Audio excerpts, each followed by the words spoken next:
Film ہیرا اور پتھر کا آغاز کیا، جس نے انہیں مکمل ہیرو بنا دیا، اور رہی صحیح کسر فلم ارمان نے پوری کر دی اور وہ پاکستان فلم انڈسٹری کے سپر سٹار بن گئے۔ ان دنوں فلموں میں وحید مراد کی ہیروئن وہی زیبا بیگم تھی، جنہوں نے وحید مراد کو پروڈیوسر سے ہیرو بنانے کا قیمتی مشورہ دیا تھا۔ وحید مراد ذاتی سرمایہ سے بننے والی فلمیں ہیرو، ہیرا اور پتھر اور ارمان کی گولڈن اور پلیٹینیم جوبلی کے ذریعے سپر سٹار بننے تو لاہور کی فلم نگری نے انہیں ہاتھوں ہاتھ لیا۔ کراچی کو چھوڑنا ان کے لیے جوا شیر لانے کے مترادف تھا، لیکن بہترین مستقبل کے لیے انہوں نے یہ کڑوا گھونٹ بھی پی لیا اور لاہور شفٹ ہو گئے۔ لاہور کے فلم سازوں نے وحید مراد پر فلموں کی بارش کر دی۔ یہ وہ زمانہ تھا جب سنتوش کمار اور درپن کا چال چلاؤ تھا اور فلم انڈسٹری میں ٹیلنٹڈ ہیرو کی کمی محسوس کی جا رہی تھی۔ اردو ورژن کی فلموں کے لیے محمد علی اور کمال کے علاوہ کوئی قابل اداکار موجود نہ تھا، اور وحید مراد کی آمد کے بعد فلمی صنعت کو ایک ایسا ہیرو ملا جو پوری فلم کا بوجھ اٹھا سکتا تھا۔ وحید مراد کی فلمی دنیا میں آمد کے کچھ عرصے بعد مشرقی پاکستان کی فلم چکوری کے ذریعے ندیم متعارف ہوئے، اور یوں پاکستانی فلم سکرین پر سپر سٹار کی تکون بن گئی، جو کہ محمد علی، وحید مراد اور ندیم جیسے پسندیدہ اداکاروں پر مشتمل تھی۔ محمد علی، وحید مراد اور ندیم، اس تکون نے پاکستان فلم انڈسٹری پر راج کیا، لیکن اس تکون میں بھی وحید مراد کی انفرادیت نے اپنا جمائے رکھا۔ ان کی اداکاری کے منفرد اسلوب کا ایک زمانہ متعارف رہا۔ پڑھے لکھے وحید مراد نے فلم ایکٹنگ کے ساتھ ساتھ فلم پروڈکشن بھی جاری رکھی اور اپنے ذاتی پروڈکشنز کا ارادہ فلم آرٹ بنانے کے علاوہ ایک ٹیم بھی بنا ڈالی، جس میں فلم ڈائریکٹر پرویز ملک، موسیقار سہیل رانا، مصنف اور شاعر مسرور انور شامل تھے۔ اس ٹیم نے ارمان کے بعد احسان اور چند اور فلمیں بھی بنائیں، لیکن بعد میں وحید مراد کے لاہور شفٹ ہونے پر یہ ٹیم ذاتی اناؤں کی بھیٹ چڑھ کر بکھر گئی۔ ان کی فلم ارمان ان کے ذاتی فلم پروڈکشنز کے ادارے فلم آرٹ کے بینر تلے ہی بنائی گئی تھی۔ ایک زمانہ تھا کہ جب ملک کا ہر لڑکا اپنے بال ماتھے پر بکھیرے وحید مراد جیسا بننے کا ہوا تھا، اور ہر لڑکی کو وحید مراد کے سراپا میں اپنے خوابوں کا مرد دکھائی دیتا تھا۔ کالج گرلز نے وحید مراد کی تصویریں کتابوں میں رکھ لیں، لیکن ان کے دل کے تار کراچی کے صنعت کار ابراہیم میکر کی بیٹی سلمیٰ میکر کو دیکھ کر بج اٹھے تھے۔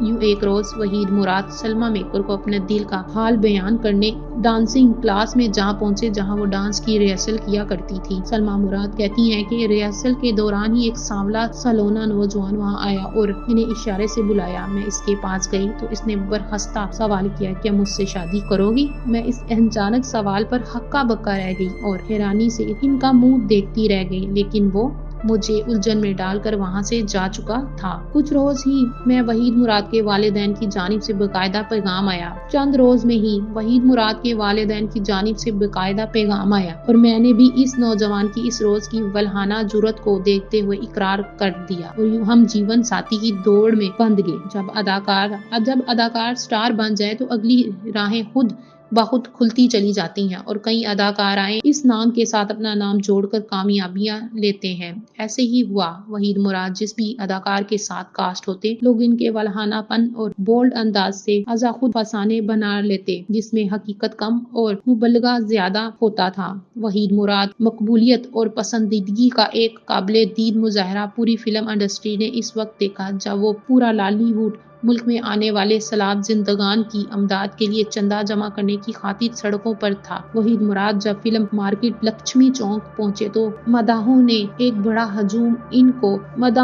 بڑے ہجوم نے ان کو گھیرے لیا۔ ایسے میں ایک دو شانہ آگے بڑھی اور اپنی نگاہ وحید مراد کے چہرے پر گاڑ دی۔ سب لوگ اس منظر کو دیکھ رہے تھے کہ وہ لڑکی آگے بڑھی اور اپنے گلے سے سونے کا ہار اتار کر وحید مراد کے ہاتھ پر رکھ دیا۔ یہ منظر چاہے جانے والوں کی نگاہ کو حیران کر گیا، وہیں حسد کرنے والوں کے دلوں کو راکھ کرنے کا باعث بھی بنا۔ اس حقیقت سے کسی کو انکار نہیں کہ ہر عروج کی انتہا بلاخر زوال ہے، لیکن ناز و نعیم میں پلنے والے جان دیدہ وحید مراد اس حقیقت کو نہ سمجھ پائے، اور آخرکار جب انہوں نے زوال کو سامنے پایا تو اندر سے ٹوٹ گئے۔ یک بعد دیگر ہونے والے دو حادثات میں وحید مراد نے اپنے چہرے کی دلکشی کھو بیٹھے، اور ایسے میں جب انہیں دھارس کی سخت ضرورت تھی تو فلم انڈسٹری نے انہیں نظر انداز کر دیا، بلکہ وہ اپنے مختصر سے خاندان میں کو بھی ناراض کر بیٹھے۔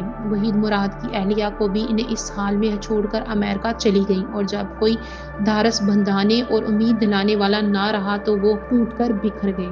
وحید مراد نے اپنی وفات سے 2 ہفتہ قبل اپنے دیرینہ دوست انور مقصود کے پروگرام سلور جوبلی میں اس بات کا برملا اظہار کیا تھا، اگر میں نہ رہوں، مجھے کچھ ہو جائے یا میں دنیا سے اٹھ جاؤں تو مجھ پر فلم بند یہ گانا میری موت کے بعد کی زندگی کا آغاز ہوگا۔ بھولی ہوئی ہوں داستان، گزرا ہوا خیال ہوں، جس کو نہ تم سمجھ سکے، میں ایسا ہی ایک سوال ہوں۔ لیکن وحید مراد کا یہ خیال غلط ثابت ہوا، کیونکہ انہوں نے ایسی زندگی میں جس قدر شہرتیں سمیٹی وہ اپنی جگہ، لیکن اس حقیقت سے کون انکار کرے گا کہ وہ موت کے 38 برس بعد بھی زندہ جاوید ہیں۔ وحید مراد کو جہاں فانی سے رخصت ہوئے 38 برس بیت چکے ہیں، لیکن موجودہ نسلیں ان کو فلم یا ٹی وی سکرین پر دیکھ کر آج بھی دل ہار بیٹھتی ہیں۔